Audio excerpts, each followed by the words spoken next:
রুমে ঢুকে খাটের উপর বসলাম, রুমালটা পকেটে রাখলাম।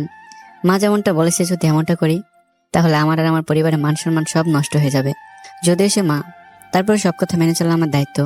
কিন্তু মা হোক বা বাবা হোক, অন্যায় কোনো কাজ করতে বললে সেটা তো করা যাবে না, বোঝাতে হবে, না বুঝলে প্রতিবাদ করতে হবে। পৃথিবীর কোনো মেয়েই চায় না তার স্বামী প্রথম রাতেই তার সাথে সহবাস করুক। আমার স্ত্রী পাশে বসার সাথে সাথেই কিছুটা ভয় পেয়ে যায়, তারপর আস্তে আস্তে কান্না করতে থাকে। আমি বললাম, কান্না কেন করছেন? স্ত্রী সানজিদা শাবনাম বলে, আমার ভয় করছে। আমি তখন বললাম, আপনার মাঝে হয় না জড়তা কাজ করছে আর বেদনা, কারণ নতুন জায়গায় নতুন পরিবেশ সবারই এমন হয়। বাবা মা আত্মীয় স্বজন ছেড়ে নতুন জায়গায় বাবা মা থেকে অনেক দূরে থাকা বেশ ভালোই কষ্ট। আমি সাধারণত পড়াশোনার জন্য ক্লাস 8 থেকে বাইরে থেকেছি বাবা মা ছেড়ে। মাঝে মাঝে মা বাবার জন্য ডুকরে ডুকরে কেঁদে উঠতাম। আস্তে আস্তে সব ঠিক হয়ে যাবে, আমাকে শুধু স্বামী না, একজন বন্ধু হিসেবে পাবেন আপনার পাশে। অনেক রাত হয়েছে, ঘুমিয়ে পড়ুন। আর কিছু না বলে বিছানা থেকে উঠে একটা বালিশ নিয়ে নিচে একটা বিছানা পেরে লাইট অফ করে শুয়ে পড়লাম। কিছুক্ষণ পরে ঘুমন্ত অবস্থায় শুনতে পারি মাহমুদ মাহমুদ বলে কে যেন ডাকছে, কিন্তু এটা স্বপ্ন নয়। আমার হাতের বাহু ধরে শাবনাজ ডাকছে। আমি বললাম, কি হয়েছে শাবনাজ? ভয় করছে আমার। ভয় কেন করবে? আমি আছি, ভয় পাওয়ার কিছু নেই। আসলে আমি অন্ধকার রুমে ঘুমোতে পারি না, ছোট থেকে লাইট জ্বালিয়ে ঘুমাই, আর লাইট বন্ধ করা তো, তাই ঘুমোতে পারছি না। আমি নিজেকে মনে মনে ধিক্কার দিলাম। কেমন মানুষ আমি, একটু জানতেও চাইলাম না লাইট অফ করে দেবো নাকি জ্বালিয়ে থাকবে। আমি আবার একদম ঘুমাতে পারি না লাইট জ্বালিয়ে রাখলে। তারপর লাইটটা জ্বালিয়ে দিয়ে কাঁথামুড়িতে আবার ঘুমিয়ে গেলাম। ভোররাতে দেখি আবার কে যেন ডাকছে, মাহমুদ মাহমুদ বলে। উঠে দেখি শাবনাজ ডাকছে। আমি বললাম, কি হয়েছে, কোনো সমস্যা? না, কোনো সমস্যা নেই, আজান দিয়েছে, উঠে উজু করে নামাজ পড়ে নিন। কত বছর যে নামাজ পড়ে নেই তার কোনো হিসেবে নেই, তাও আর শীতের মধ্যে নামাজ পড়তে ডাকছে। না উঠলে মাইন্ড করবে, তাই উঠে নামাজ পড়ে নিলাম। নামাজ শেষে অনেক ঘুম পাচ্ছিল, কিন্তু না ঘুমিয়ে বাইরে চলে গেলাম। বাসায় থাকলে সকাল সকাল ঝামেলা শুরু করবে মা। স্ত্রী সতীর্থ টেনে নিয়ে এসে বলবে, রক্তমাখা রুমাল দিতে বলবে। কিন্তু আমাদের মাঝে তেমন কিছু হয়নি যে রক্তমাখা রুমালটা দেখাতে হবে। আর যদি হয়েও থাকতো তাহলে আমি এমন কাজ কখনো করতাম না, কারণ এটা একটা মেয়ের জন্য অনেক অপমানজনক। আর রক্তপাত হলেই যে একজন মেয়ে সতীর্থ ঠিক আছে, আর রক্তপাত না হলে যে সতীর্থ ঠিক নেই, এই যুগে এসে ওইসব বিশ্বাস করতে পারে কেউ? আমার মাকে না দেখলে জানতে পারতাম না। ভারাক্রান্ত মন নিয়ে বাইরে চলে আসলাম। অনেকক্ষণ হয়ে গেছে, কিন্তু বাড়িতে যেতে ইচ্ছে করছে না, কারণ বাড়িতে গেলে মায়ের সম্মুখীন হতে হবে, আর বিষয়টা অনেক খারাপ হবে। পরক্ষণে ভাবলাম, এভাবে আর কতক্ষণ, সারা জীবন তো আর এখানে থাকতে পারি না। যখনই বাড়িতে যাই মায়ের সম্মুখীন হতেই হবে, তাই বাড়ির উদ্দেশ্যে রওনা দিলাম। পকেট থেকে ফোন বাহির করে দেখি 22টা মিসড কল দিয়েছে মা। ফোন সাইলেন্ট করেছিল তাই বুঝতে পারিনি। জোরে জোরে বাড়ির উদ্দেশ্যে রওনা দিলাম। বাসায় যেতেই আপু হাত ধরে টান দিয়ে রুমে নিয়ে গিয়ে বলল, তোর কি কোনো আক্কেল জ্ঞান নেই ভাইয়া? বাসায় নতুন বউ রেখে কোথায় চলে গিয়েছিস খোঁজ নেই। মা তোকে খুঁজছে অনেকক্ষণ থেকে, অনেকবার ফোন দিয়েছে, ফোন রিসিভ করিস না, অনেক রেগে আছে, গিয়ে দেখ কি বলে। মা বাবা আর অনেকে ডাইনিংয়ে বসেছিল। আমার যাওয়া দেখে মা ইশারা করে অন্য রুমে যেতে বলছে, কিন্তু আমি না দেখার ভান করে বসে থাকি বাবার পাশে, আর বসে গল্প করছি। আর কোনো উপায় না পেয়ে মা আমাকে বলে, মাহমুদ, আমার সাথে আয় একটু। তারাও একটু পড়ে যাচ্ছে, একটা গুরুত্বপূর্ণ বিষয়ে কথা বলছি। আমি যেন হাফ ছেড়ে বাঁচলাম। যাক, এবারের মতো বাঁচলাম, মায়ের সম্মুখীন হতে হবে না।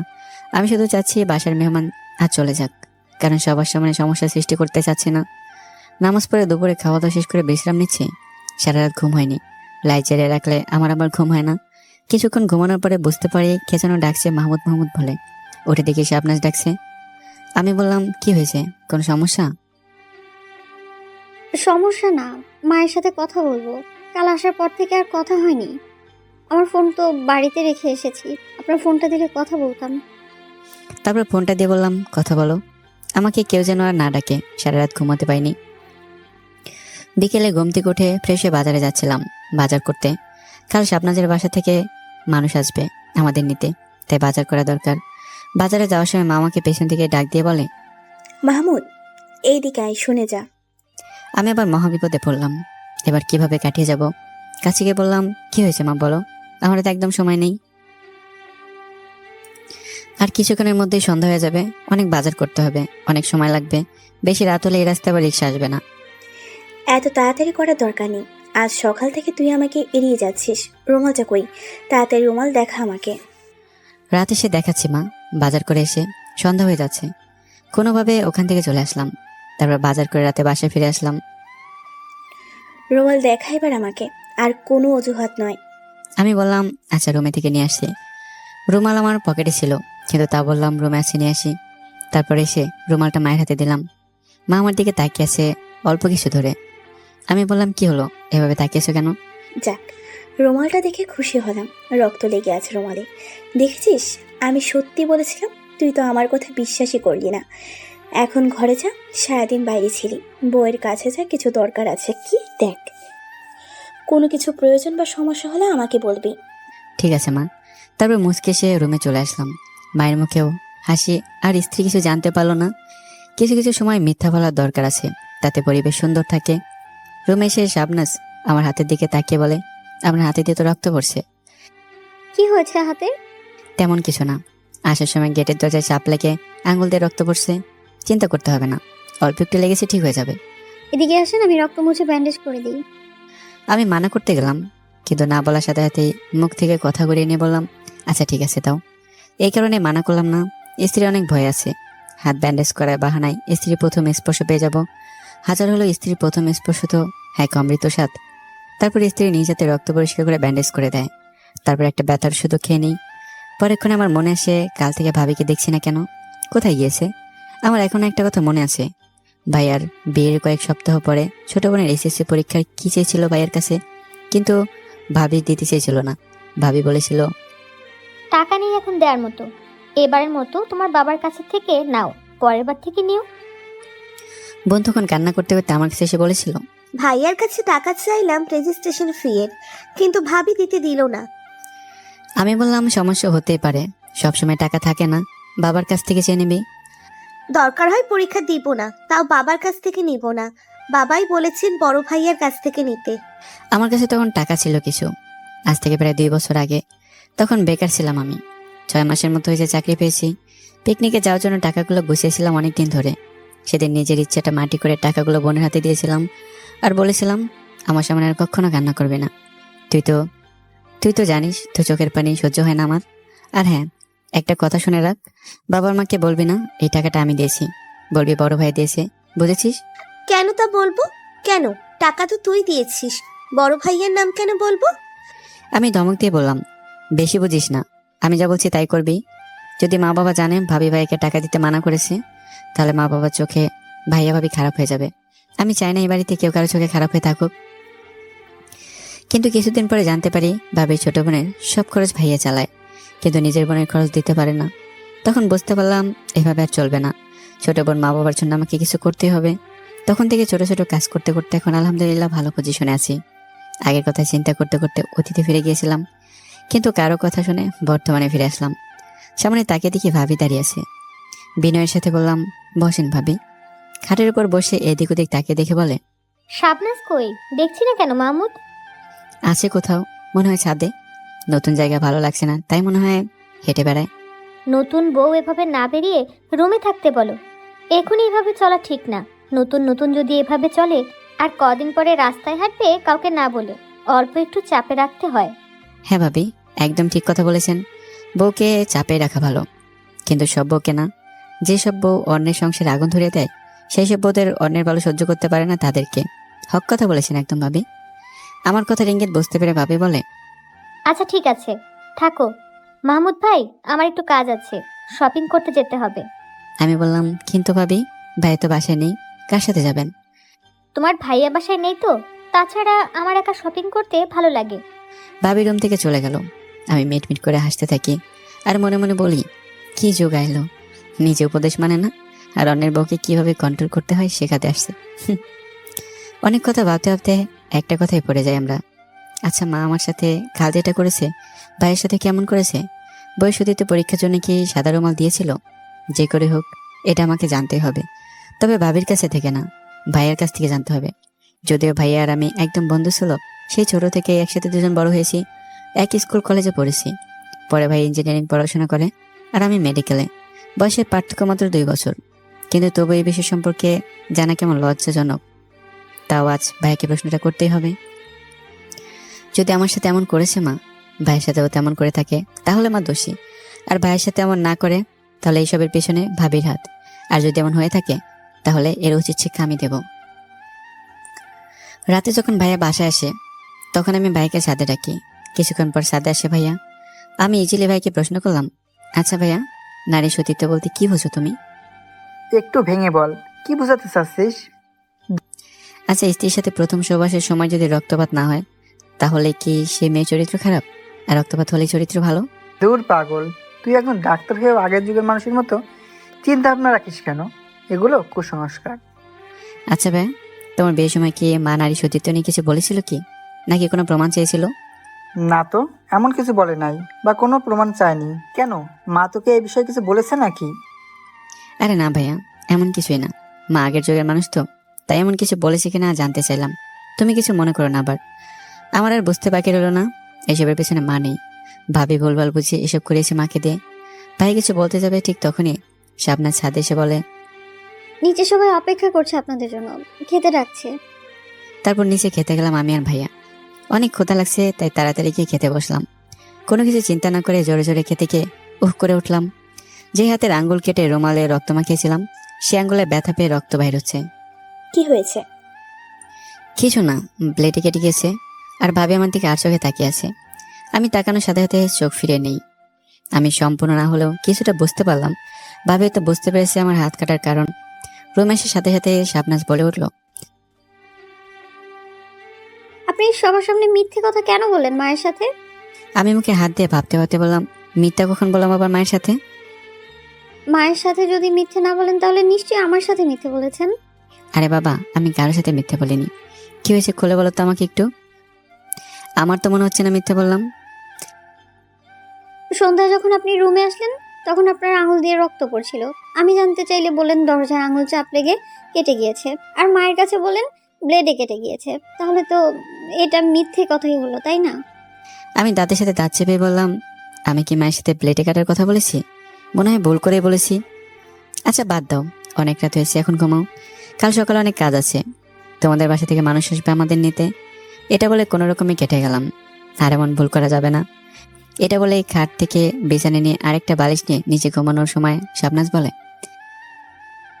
আজ থেকে আর নিচে ঘুমাতে হবে না, উপরেই ঘুমাবেন। না থাক, তোমার সমস্যা হবে তো। আমি নিচে থাকছি, আমার কোনো সমস্যা হবে না। শাবনাজ আমার হাত ধরে বলল, আমার সমস্যা হবে না, আপনি তো আমার স্বামী। আমাদের সারা জীবন একসাথেই থাকতে হবে, সব আস্তে আস্তে মানিয়ে নিতে পারবো আমি। আর বাবা মা তো আছে। আমি চুপচাপ বাধ্য ছেলের মতো খাটের উপর উঠে ঘুমিয়ে পড়লাম। এবার লাইটটা অফ করে দিন। থাক, লাইট অফ করছি না। তোমার রাতে ঘুমাতে সমস্যা হবে, ভয় পাবে। সমস্যা হবে না, আপনি পাশে থাকলে আমার কিচ্ছু হবে না। আর আপনার লাইট জ্বালিয়ে ঘুমোতে সমস্যা হয়, আমি দেখেছি। সারাত মুখের উপর কাঁথা দিয়ে ঘুমিয়েছিলেন, লাইট জ্বালানো ছিল বলে। আর কোনো উপায় না পেয়ে আমি বাধ্য ছেলের মতো লাইট অফ করে ঘুমিয়ে গেলাম।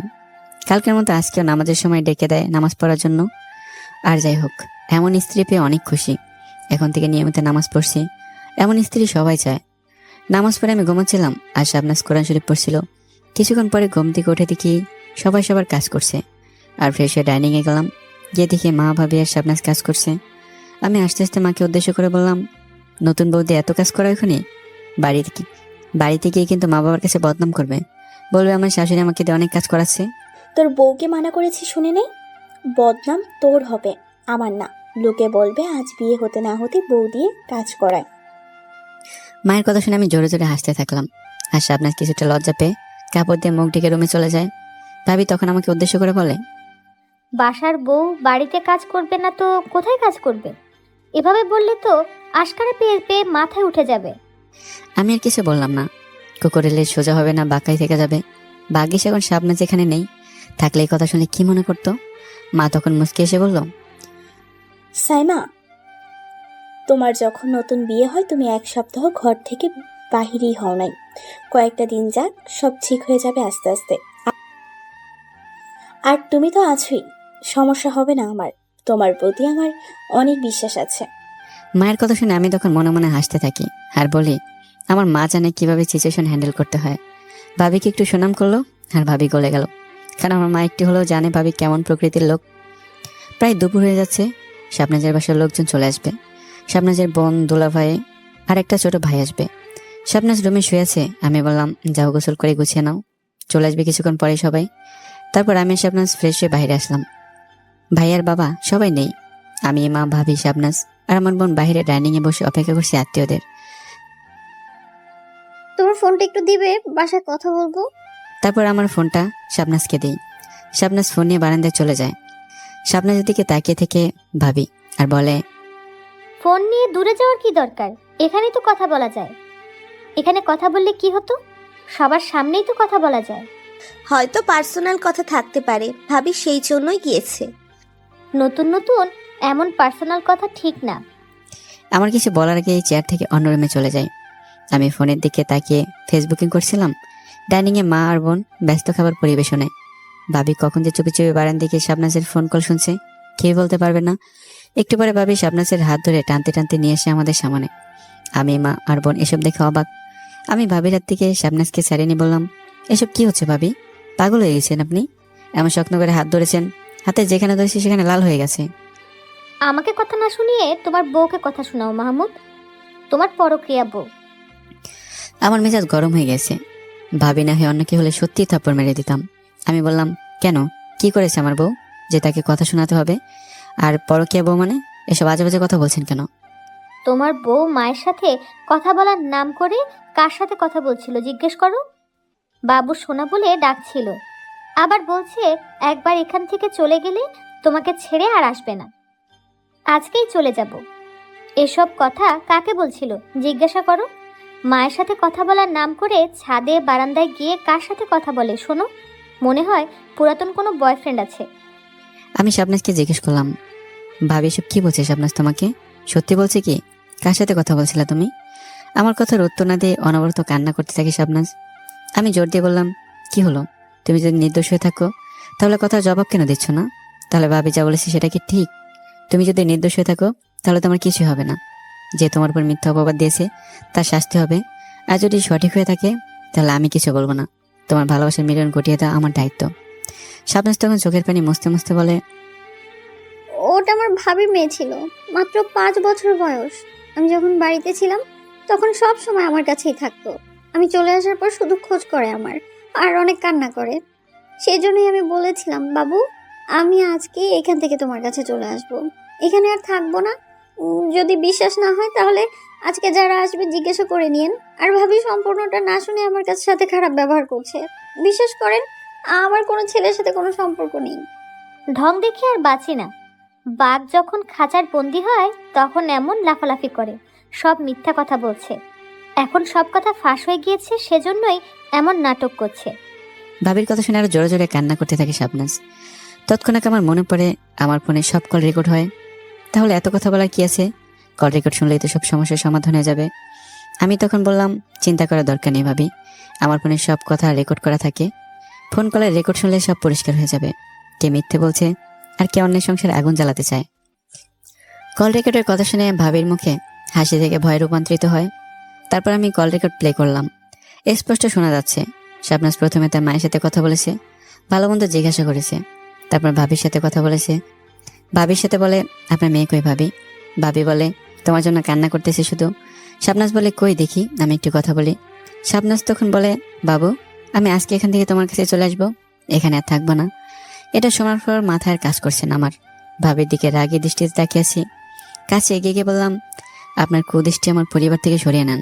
মানুষের মাঝে মনোমালিন্য সৃষ্টি করা বাদ দেন। শাবনাজ বাসায় আসছে আজ মাত্র 3 দিন হয়েছে। এখনই আপনি শাবনাজের সাথে যা করেছেন, না জানি এরপরে আপনি আর কি করবেন। এরপর যদি আমার পরিবারের দিকে কুদৃষ্টি দেন তাহলে আমি আপনার চোখ তুলে নেব। এখন ভাবি বলে কিছু বললাম না, কিন্তু এর পরবর্তীতে আমি আর মানব না, কথাটা মনে রাখবেন। শাবনাজ কান্না করতে করতে রুমে চলে যায়। আমি এখন কি মুখে শাবনাজের সামনে যাব? আমারও দোষ কম না। ভাবির কথায় আমি একটু ধমক দিয়ে কথা বলেছি শাবনাজের সাথে। আমি যদি আবার আমার স্ত্রীকে বিশ্বাস করতে না পারি তাহলে অন্য কেউ কিভাবে করবে? এখন আমি কোনো মতো শাবনাজের সামনে যেতেই পারবো না। তাই ছোট বোন মাহমুদাকে ডেকে বললাম, বোন একটা কাজ করতে পারবে? কি কাজ বল ভাইয়া? আমি বললাম, যা হয়েছে তুই সব তো দেখেছিস। আমি শাবনাজের সাথে একটু ধমক দিয়ে কথা বলেছি, কান্না করছে শাবনাজ অনেক। প্লিজ বোন আমার, তুই গিয়ে একটু দেখবি কি করছে। পাশে গিয়ে একটু বস শাবনাজের। এভাবে বলিস কেন তুই? প্লিজ বলার কি আছে? আমি ভাবির কাছেই যাচ্ছিলাম। আজকের বিষয়টা অনেক খারাপ হয়েছে। যা হয়েছে সব তোর জন্য হয়েছে। ভাবির অপরাধগুলো সব তুই বাবা মায়ের কাছ থেকে লুকিয়ে রাখিস, সেই জন্যই এত সাহস হয়েছে। আচ্ছা, আমার ভুল হয়েছে বোন। এখন থেকে আর কারো অপরাধ লুকিয়ে রাখবো না, সরাসরি প্রতিবাদ করব। এবার তো ছোট ভাবির কাছে গিয়ে দেখ প্লিজ। আচ্ছা যাচ্ছি, সাইড দে এবার তুই। তারপর মাহমুদা চলে যায় শাবনাজের কাছে। মাহমুদার নাম আমার সাথে মিলিয়ে রেখেছিল মা। আমার আর আমার বোনটা একদম আমার মতোই হয়েছে। আমাকে অনেক ভালোবাসে, আমি অনেক ভালোবাসি। এমন একটা বোন পাওয়া সত্যিই ভাগ্যের ব্যাপার। বোন তো অনেকেই পেয়ে থাকে, তবে তাকে ভালোবাসা দিয়ে আগলে রাখতে হয়। কিছুক্ষণ পরে হঠাৎ কলিং বেলের শব্দ শুনতে পেলাম। মনে মনে ভাবলাম হয়তো শাবনাজের বাসা থেকে লোক এসছে। আমি ভয় পেয়ে আছি। এই ভয় হলো আত্মসম্মান বোধের ভয়। যদি এসব কিছু তারা জানতে পারে বা ভাবে কোনো সমস্যা সৃষ্টি করে, তাহলে আমার আর আমার পরিবারের মান সম্মান সব নষ্ট হয়ে যাবে। কিভাবে আমি তাদের সাথে তাদের বাসায় যাব? আর গেলে চোখ তুলে তাদের সামনে তাকানোর সাহস হবে না আমার। নতুন নতুন যদি এমন হয়, তাহলে পরে কি হবে?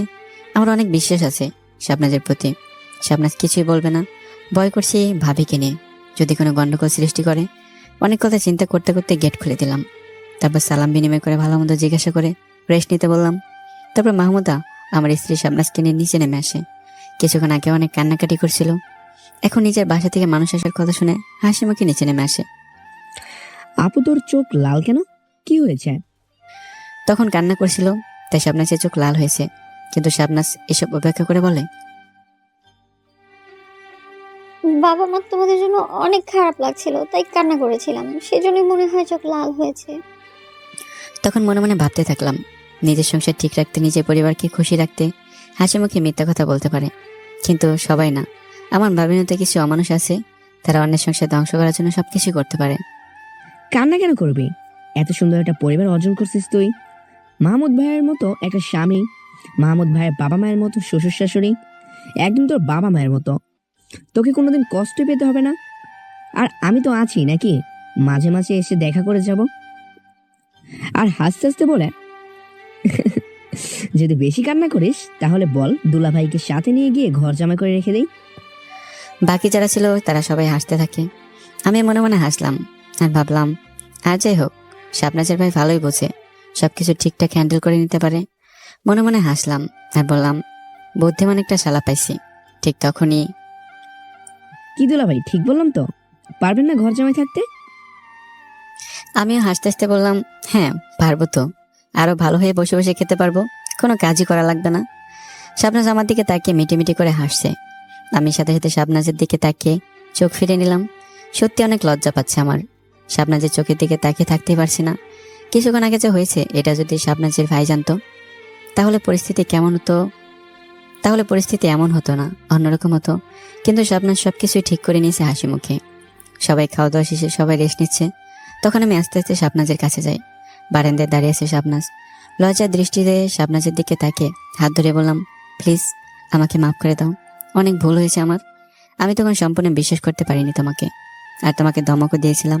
আর কখনো এমন হবে না, তুমি যা বলবে আমি তাই করব। দরকার হলে তোমার পা ধরে মাপ চাইবো আমি। এই যে কান ধরে উঠবোস করছি, 1 2 3। ঠিক তখনই শাবনাজ আমার হাত ধরে বলে, কি করছো তুমি মাহুদ? থামো তো এবার, পাগল হয়ে গেলে নাকি তুমি? এমন করতে হয় না, তুমি আমার স্বামী, তোমার উপর কেন রাগ করবো বলো? তোমার জায়গায় তুমি ঠিকই ছিলে। আমার খারাপ লাগছে, ভাবি আমাকে সন্দেহ করে আর আমার সাথে এমন করেছে তাই।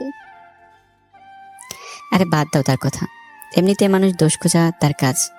আর এত কিছুর মধ্যে একটা কাজ কিন্তু ভালোই হয়েছে। কি ভালো কাজ হলো আবার? ওই যে তোমার অল্প একটু হলেও লজ্জা ভেঙে দিয়েছে, আমাকে তুমি করে বলছো এখন, আর আমার হাতও ধরে আছো। সারা জীবন এভাবেই থাকবে? আমার কথা শুনে কিছুটা লজ্জা পেয়ে আমার হাত ছেড়ে দৌড়ে চলে যায় আর বলে, আমি মাহমুদের কাছে যাচ্ছি। এখন যাওয়ার সময় হয়েছে, সবকিছু গুছিয়ে নিয়েছি। যাওয়ার সময় আমি শাবনাজ সবার থেকে বিদায় নিচ্ছি, কিন্তু মাকে আজ অন্যরকম লাগছে। আমার সাথে শাবনাজের সাথে ভালো করে কথা বলছে না, মুখটা কেমন গম্ভীর করে রেখেছে।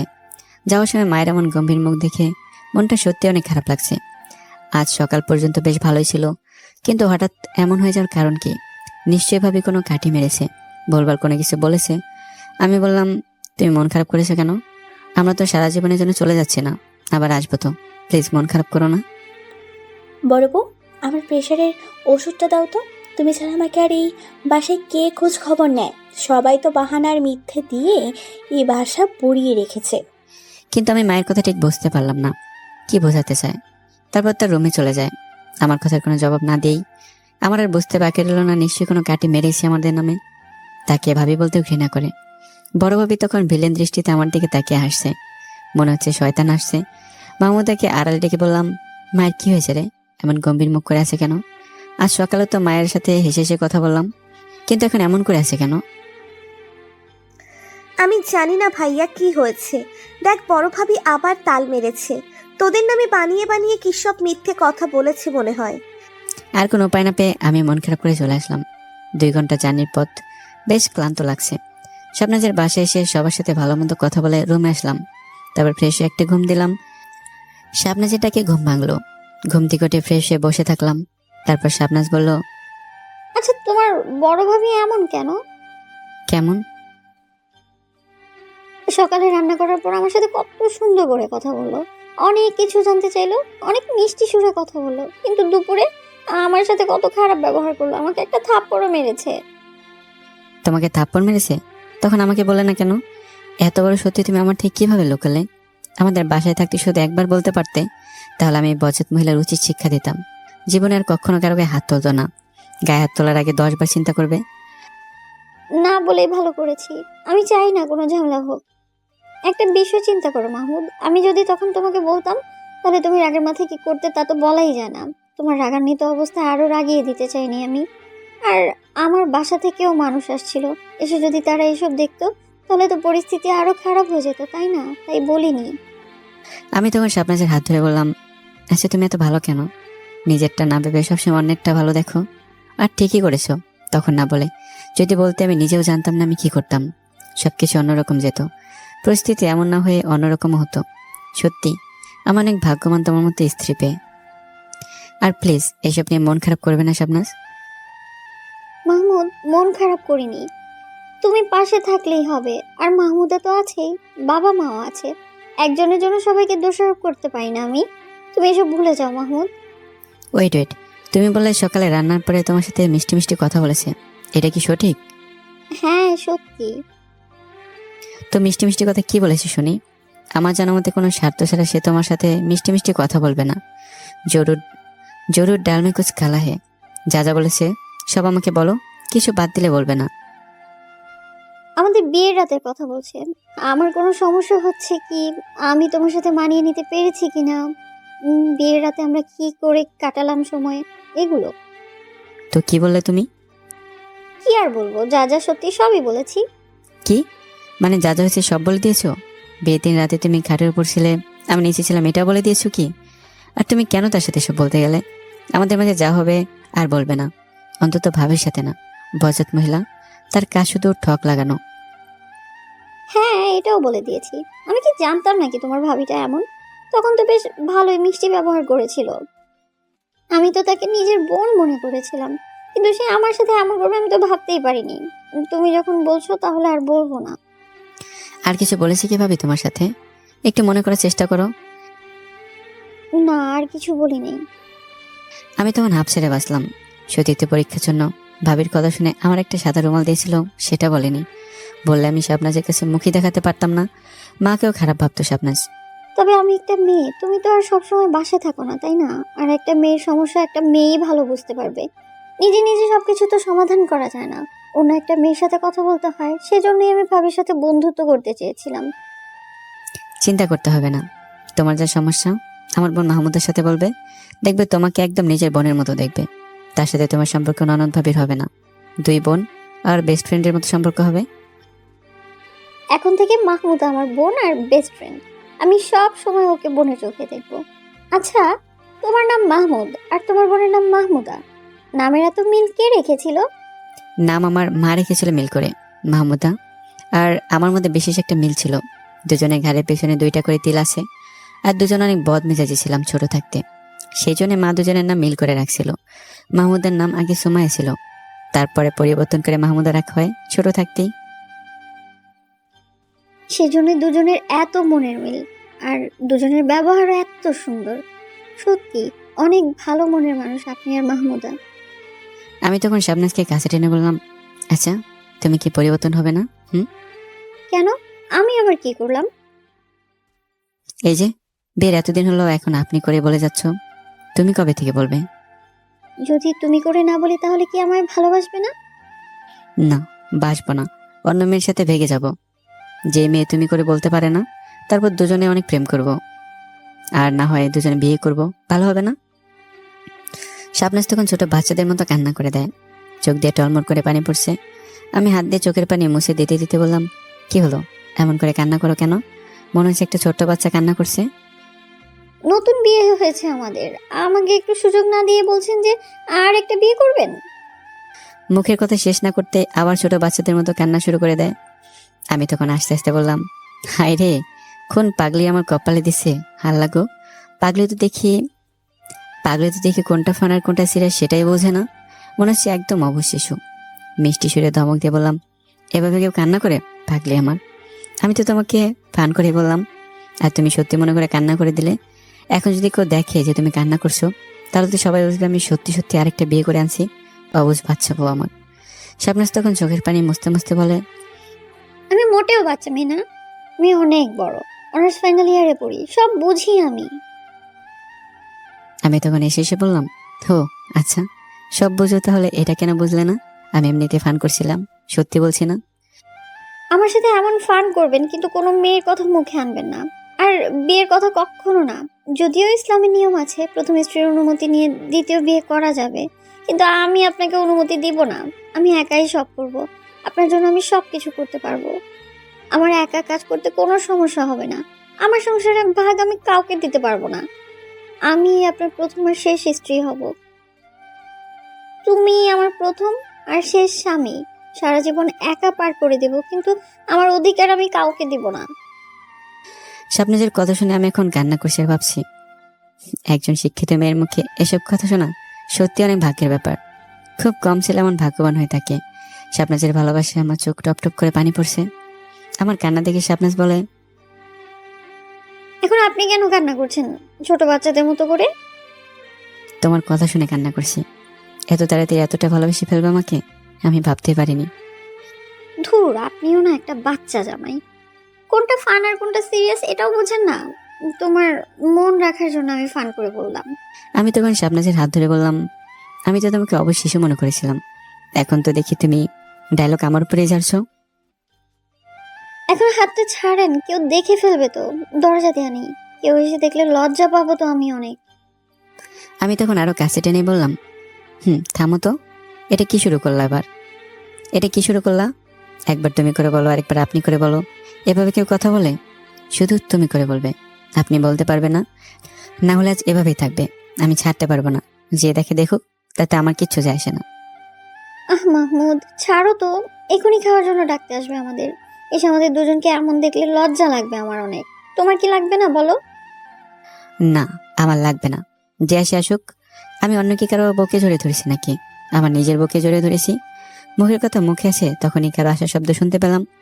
শাবনাজের ভাবি আসছে, নিচে খাওয়ার জন্য ডাকছে, কিন্তু আমি ওভাবেই ধরে আছি। আর শাবনাজ নিজেকে ছাড়ানোর জন্য আপ্রাণ চেষ্টা করছে, আমার সাথে বেড়ে উঠছে না। আমি ওভাবেই ধরে আছি। আমি হয়তো ভাবছিলাম ভাবি রুমে আসবে না, ডেকে চলে যাবে, কিন্তু বলা নেই ক নেই, ভাবি হুট করেই রুমে ঢুকে গেছে। আর আমি সাথে সাথে শাবনাজকে ছেড়ে দিয়েছি। শাবনাজ কিভাবে ধরে থাকা দেখে ভাবি লজ্জা পেয়ে চলে যায়। আমি আর শাবনাজ লজ্জা পেয়ে দূরে সরে যাই। শাবনাজ আমার দিকে তাকিয়ে আছে। দেখলেন তো কি হলো? আমি আপনাকে আগেই বলেছিলাম কেউ চলে আসবে, ছাড়েন, কিন্তু শুনলেনই না। হিরোর মতো ধরে রেখেছেন আমাকে। আপনার তো আর লজ্জা করে না। কিন্তু এখন আমি ভাবির সামনে কিভাবে যাব? ভাবি দেখে ফেলেছে। এখন নিচে গেলেই ভাবির সাথে দেখা হবে। আমি যাব না খাইতে, আপনি গিয়ে খেয়ে আসেন। যাবে না মানে? সারা রাত কি না খেয়ে থাকবে তুমি? খাইতাম না আমি, তুমি গিয়ে খাও। আমি তখনই শাবনাজকে কোলে তুলে নিলাম আর নিচে নামতে থাকলাম আর বললাম, তুমি না গেলে এভাবেই নিয়ে যাব। আর তুমি জানোই তো আমি সব পারি। কিছুক্ষণ আগে প্রমাণ পেলে। আমার কথা শুনে শাবনাজ কান্না করে দেয় আর বলে, নিচে নামো, আমি যাচ্ছি। এই মেয়েটা কেমন, অল্পতেই কান্না করে দেয়। আর আমি কখনো এমন করতে পারি নাকি? লজ্জা তো আসে আমারও। তখনই আমি অনেক লজ্জা পাইছি। কে জানতো ভাবি এমন করে চলে আসবে। আর কোলে নিয়ে যাওয়ার কথা বাদই দিলাম, এটা তো কখনোই পারবো না। তারপর দুজন নিচে খেতে গেলাম। শাবনাজের ভাবিও আছে। শাবনাজের ভাবি একদম সামনাসামনি বসেছে। দুজন দুজনের দিকে লজ্জায় তাকাতেই পারছে না। তাকাচ্ছে কিন্তু চোখে চোখ পড়ছে না, টেরা হয়ে তাকাচ্ছে। আর আমার কথা তো বাদই দিলাম, মাঝখান থেকে আমি বেঁচে গেছি। ভাবি আর শাবনাজের এই পরিস্থিতি দেখে সত্যি হাসি আসছে আমার, কিন্তু এত মানুষের মাঝে হাসতেই পারছি না। শাবনাজের ভাবিরা শাবনাজের চোখে চোখ পড়তে ঠিক করে হেসে দেয় শাবনাজের ভাবি। লজ্জা পেয়ে অল্প একটু খেয়ে রুমে চলে যায় শাবনাজের চলে যাও দেখে আমিও না খেয়ে রুমে চলে যাই। ওদের কাহিনী দেখতে গিয়ে আমিও ঠিক মতো খেতে পারি নাই। রুমে এসে শাবনাজকে বললাম, কি হলো, চলে আসলে কেন না খেয়ে?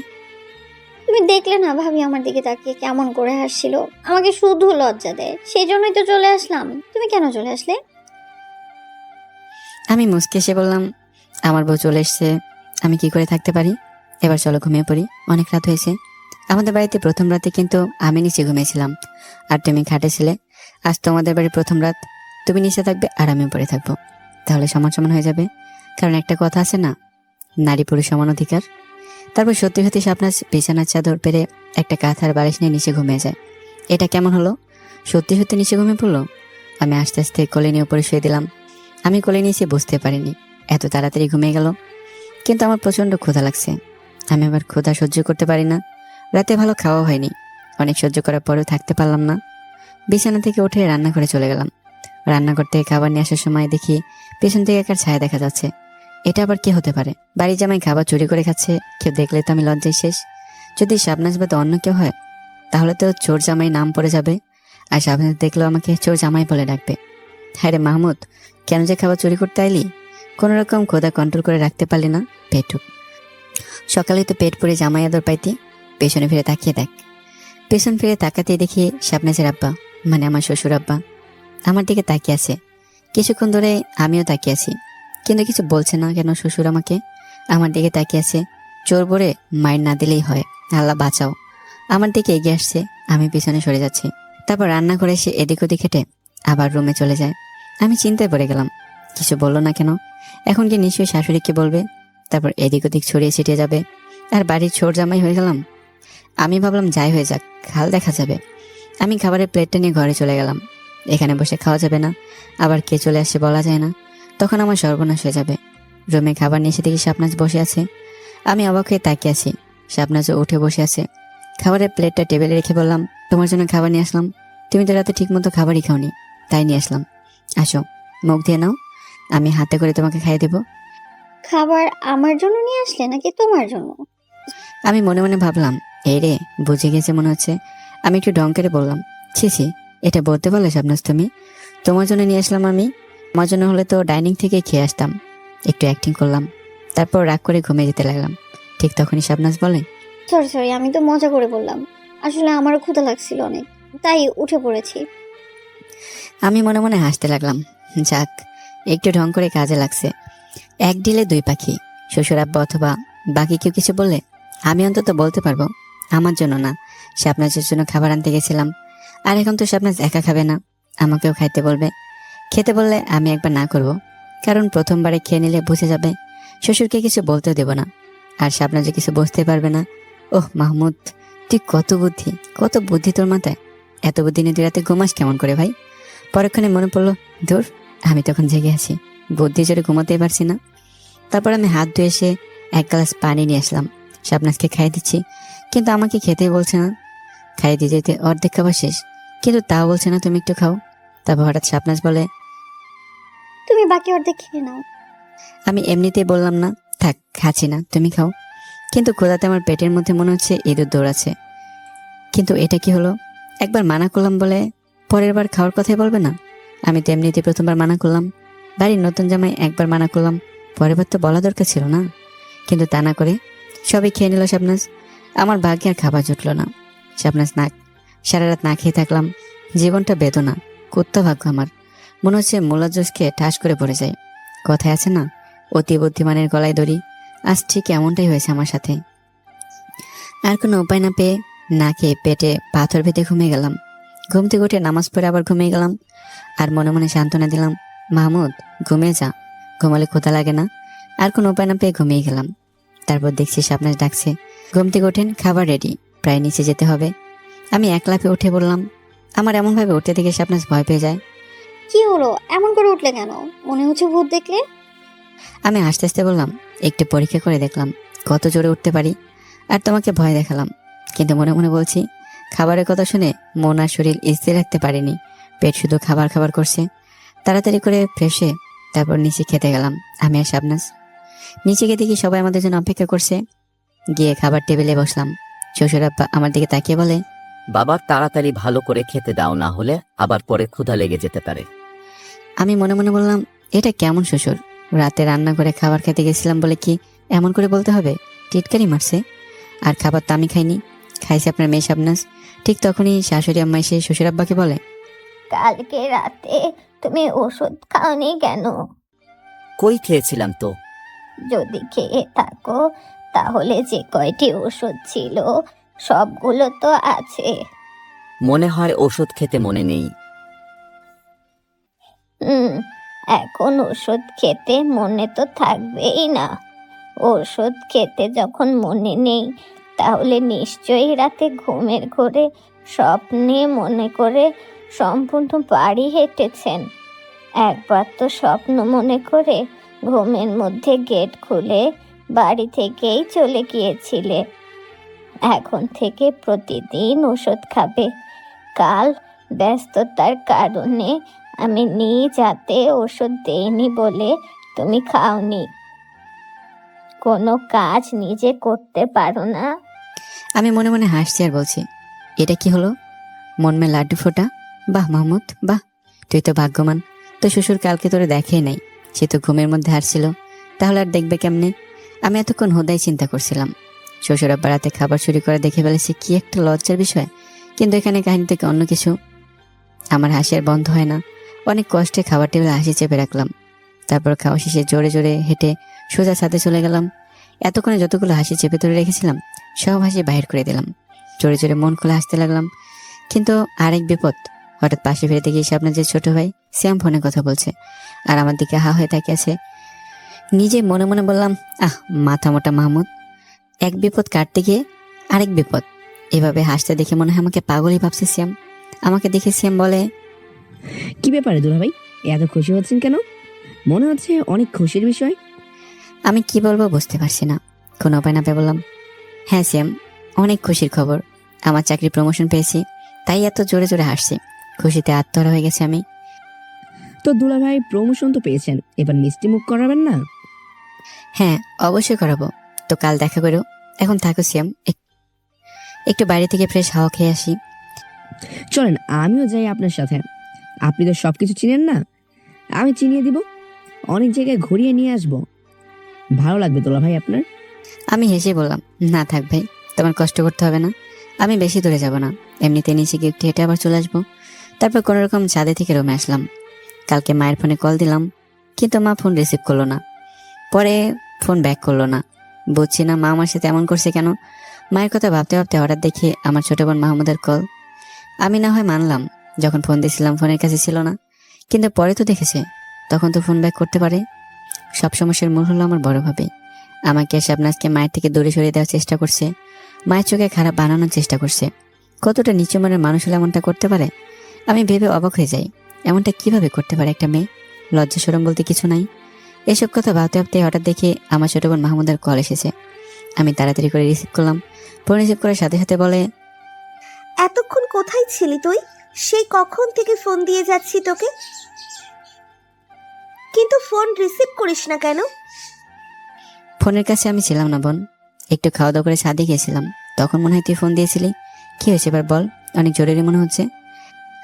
বাবা অ্যাক্সিডেন্ট করছে, হাতে পায়ে অনেক ব্যথা পেয়েছে, পায়ের হাড় সরে গিয়েছে মনে হয়। তুই কালকে চলে আয়, এসে বাবাকে দেখে যা, আর আসার সময় শাবনাজ ভাবিকে নিয়ে আসবি। না থাক, মাত্র 2 দিন এখানে এসেছি, আমি কাল না আজকে বাসায় চলে আসছি। শাবনাজকেও নিয়ে যাচ্ছি না, আমি কয়েকদিন পরে এসে আবার শাবনাজকে নিয়ে যাব। তুই পাগল আছিস এখনো? ভাবিকে নিয়ে আয়। তুই তো জানিস বড় ভাবি কেমন মানুষ। তুই যদি ছোট ভাবিকে সাথে না নিয়ে আসিস তাহলে আবার বড় ভাবি মায়ের কাছে গিয়ে তাল লাগাবে।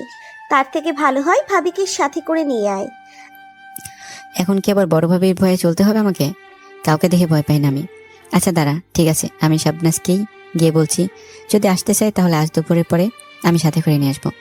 আর না আসলে আমি তার ইচ্ছার বিরুদ্ধে জোর করে তাকে নিয়ে আসতে পারবো না। আচ্ছা ঠিক আছে, ভাবিকে বলে দেখ, বাবার অসুস্থতার কথা শুনলে ভাবি না করবে না, দেখবি তোর সাথে আজকেই চলে আসবে বাবাকে দেখতে। আচ্ছা ঠিক আছে, সমস্যা নেই। যদি আসে তাহলে নিয়ে আসবো। নতুন নতুন বুঝতেই তো পারছিস, জোর করতে পারছি না। সবসময় সবকিছু সিদ্ধান্ত একা নিতে গেলে হয় না, অপর পক্ষের অনুমতি নিতে হয়। আচ্ছা তাহলে থাক, আজ বিকেলে বাসায় আসছি।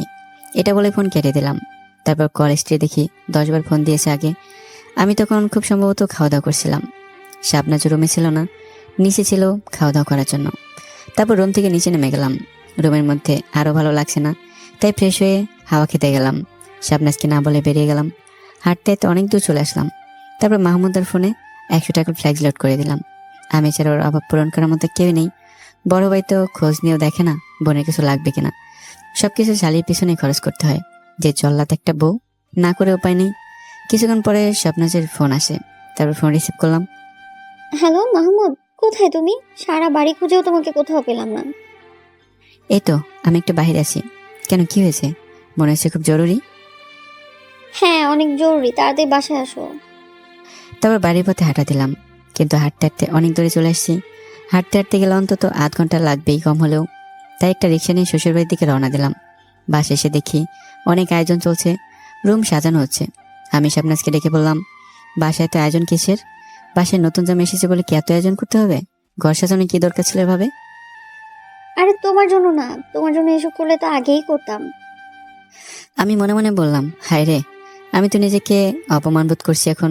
কি দরকার ছিল বলার যে এসব আমার জন্য করছে? না বললেই তো ভালো হতো, সরাসরি বলে দিতাম এসব কিসের জন্য করছে। তারপর আমি বললাম, এসব কিসের জন্য? আজ আমার ভাবি মেয়ের জন্মদিন, সেই জন্যই তো এত আয়োজন। আজ 5ম জন্মবার্ষিকী। আমি মনে মনে ভাবলাম, শাবনাজকে বলবো কি আজ আমাদের যেতে হবে, বাবা অসুস্থ, নাকি বলবো না? যদি বলি তাহলে আমাকে মানা করতে পারবে না। কিন্তু বাসায় এত বড় আয়োজন, এই বিপদের সময় আমি আর ওকে নিয়ে যেতে চাচ্ছি না। আমি ভাবলাম তাও একবার অন্যভাবে বলে দেখি, যেতে পারবে কি? এই আয়োজনে আমাদের বাড়িতে যেতে পারবে কি? আমি ঘুরিয়ে বললাম, আর এসব আয়োজন বাদ দাও তো, চলো আজ রাতে আমরা দুজন অন্য কোথাও থেকে ঘুরে আসি। পাগল হয়েছে তুমি মাহমুদ? ভাবি মেয়ে কান্না করবে আমি না থাকলে। তোমাদের বাড়িতে ছিলাম, আমি অনেক কান্না করেছে, সেজন্য আমাকে ছাড়া একদম থাকতে চায় না। আর সব আয়োজন আমাকে নিজ হাতেই করতে হবে। আজ না প্লিজ, অন্য কোনো দিন যাব। আজ আমি কোথাও যেতে পারবো না এসব রেখে। আমি মনে মনে ভাবলাম, থাক তাহলে, আর জোর করছি না। আমার কথা ফেলতে পারবে না, কিন্তু এভাবে আমি তার মনের বিরুদ্ধে কিছু করতে পারি না। এখন যদি বাবার অ্যাক্সিডেন্টের কথা বলি, তাহলে আমার সাথে চলে যাবে এই আয়োজন ফেলে, আর মনও খারাপ হবে এখান থেকে চলে গেলে। আর শাবনাজের বোনের মেয়েও কান্না করবে। সব মিলে এত সুন্দর একটা আয়োজন নষ্ট হয়ে যাবে। আবার যদি শাবনাজকে না বলি, তাহলে পরে জানতে পারলে রাগ করবে আমার উপর। আবার না নিয়ে গেলে ওইদিকে ভাবি আছে, মায়ের সাথে গিয়ে কাটি মারবে। এমনিতে আমার আর শাবনাজের উপর রেগে আছে মা। তবে আমার কাছে যেটা সঠিক মনে হবে আমি সেটাই করব। সঠিক বল বিচারের সময় কে বউ কে মা আর কিভাবে সেটা দেখতে গেলে চলবে না। আমি সবকিছু মাথা থেকে ঝেড়ে ফেললাম। যা হয় হবে, আমি একাই যাব। শাবনাজকে কিছুই বলবো না। আমি তাকে এসব সমস্যার মধ্যে নিতে চাই না। আর বাকি রইল মার ভাবির কথা, তারা যা মনে করে করুক, যা বলে বলুক, আমি একাই বাড়িতে যাবো আজকে। দুপুরে খাওয়া দাওয়া করে রুমে এসে শাবনাজকে বললাম, আমাকে আজ একটু বাড়িতে যেতে হবে, পরশুদিন আবার চলে আসবো। কি বলছো মাহমুদ এসব তুমি? মাত্র 2-3 দিন হলো আমরা এখানে এসেছি, আর আজকে চলে যাবে তুমি? 1 সপ্তাহ থেকে তারপর যাবে। তারপর এখানে তেমন আসবে না তুমি, আমারও আসা হবে না। নিজের সংসারে ব্যস্ত থাকবো। আমি শাবনাজের গালে হাত দিয়ে বললাম, চিন্তা করো না, তোমার স্বামী হারিয়ে যাচ্ছে না। পরশুদিন আবার তোমার স্বামী তোমার কাছে ঠিক মতো ফিরে আসবে। তুমি থাকো, আমি যাবো আর আসবো। আমি তোমার সাথে যাই। আমি বললাম না, না যেতে হবে না। তুমি এখানে জন্মদিন উদযাপন করো, তোমাকে যেতে হবে না। বাবা একটু জরুরি ডেকেছে, তারপর তোমার স্বামী তোমার বউকে ফিরে আসবে। শাবনাজকে অনেক বুঝে, ওর পরিবারকে বুঝে একরকম মন খারাপ করে বাড়ির দিকে রওনা দিলাম আমি। 2 ঘন্টা জার্নির পরে আমি বাড়িতে পৌঁছে কলিং বেল বাজালাম। কিছুক্ষণ পরে দরজা খুলে দেয়। দরজাটার কেউ না, ভাবি খুলে দিচ্ছে। বুঝলাম না আজ অন্যরকম কেন হলো। ভাবি আজ প্রায় 2 বছর আমাদের এখানে আছে, কোনোদিনই দেখলাম না গেট খুলে দিতে। আজ হঠাৎ গেট খুলে দিচ্ছে, বুঝলাম না। দরজায় দাঁড়িয়ে আমার পিছনে কে যেন খুঁজছে টেরা চোখে। আমি বললাম, এভাবে চোরের মতো করে কি খুঁজছেন বাহিরে? কিছু না, এমনিতেই দেখলাম।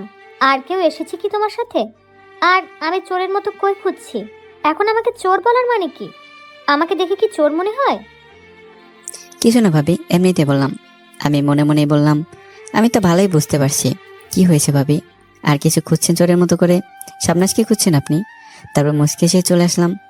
তারপর সরাসরি আব্বু রুমে চলে আসলাম। রুমে এসে দেখি আব্বু নেই, মার মাহমুদা বসে আছে। আমি বললাম, বাবা কোথায় আছে? রুমে দেখছি না কেন? বাবা তো অসুস্থ, তাহলে গেল কোথায়? বাবা ওয়াশরুমে আছে। আচ্ছা, তাহলে বাবা আসুক, আমি ততক্ষণে বাবার জন্য অপেক্ষা করি। আরে না না, তুই অনেক পথ জার্নি করে এসেছিস, ফ্রেশ হয়ে তারপর এসে বাবার সাথে দেখা করিস। তারপর রুমে চলে আসলাম। আমি রুমে এসে ফ্রেশ হয়ে নিলাম। তারপর আবার রুমে গেলাম। রুমে গিয়ে দেখি বাবা দিব্যি রুমের মধ্যে হাঁটাচলা করছে। আমি বললাম, এটা কি বাবা? তোমার তো অ্যাক্সিডেন্ট হয়েছিল, পায়ের হাড় সরে গিয়েছিল, এমন হলে তো তুমি হাঁটাচলা করতে পারবে না, কিন্তু এটা কিভাবে সম্ভব? তুমি দিব্যি হাঁটাচলা করছো। আমার দিকে তাকিয়ে হাসতে থাকে বাবা। তখন মার মাহমুদা ঘরে আসলো। আমি মাহমুদাকে বললাম, কি রে, কি হয়েছে? আমাকে মিথ্যা কেন বললি? ঠিকই আছে, কোনো অ্যাক্সিডেন্ট হয়নি। তোর জন্য খুশির সংবাদ আছে ভাইয়া। কিসের খুশি সংবাদ আবার? এমনিতে মিথ্যা বলে বাড়িতে নিয়ে আসছিস, আবার এখন মনে হয় আবার মিথ্যা সান্ত্বনা দিচ্ছিস খুশির সংবাদ বলে। 1 সপ্তাহ আগে তুই একটা চাকরির জন্য ইন্টারভিউ দিয়েছিলি ভাইয়ার অফিসে, মনে আছে? হ্যাঁ, মনে আছে। আর কতই তো ইন্টারভিউ দিলাম, শুধু টাকা চায়। কোনো রকম একটা চাকরি পেয়েছিলাম, কেন এটাও রিজেক্ট হয়ে গেছে? আরে না, অ্যাপয়েন্টমেন্ট লেটার দিয়েছে, 1 সপ্তাহ পর থেকে জয়েন করতে বলেছে। তোর নতুন বিয়ে হয়েছে, তাই বড় ভাইয়া কথা বলে 1 সপ্তাহ পরে জয়েন করানোর কথা বলেছে। আর বাবাও অ্যাক্সিডেন্ট করেছিল, তেমন সমস্যা হয়নি, অটোর সাথে ধাক্কা লেগেছিল, ঔষধ খাচ্ছে, ব্যথা অনেকটা কমে গেছে। রাতে সবাই একসাথে খাওয়া দাওয়া করছি, আর বাবা বাইরে গিয়েছে একটু চা খেতে। তখন তোর বড় ভাবি হয়, একটু সম্মান দিয়ে কথা বলিস। চোর বলাটা ঠিক হয়নি তোর। আমি মনে মনে হাসলাম। বাহ, ভাই আসতে নাচতে নালিশ করা হয়ে গেছে।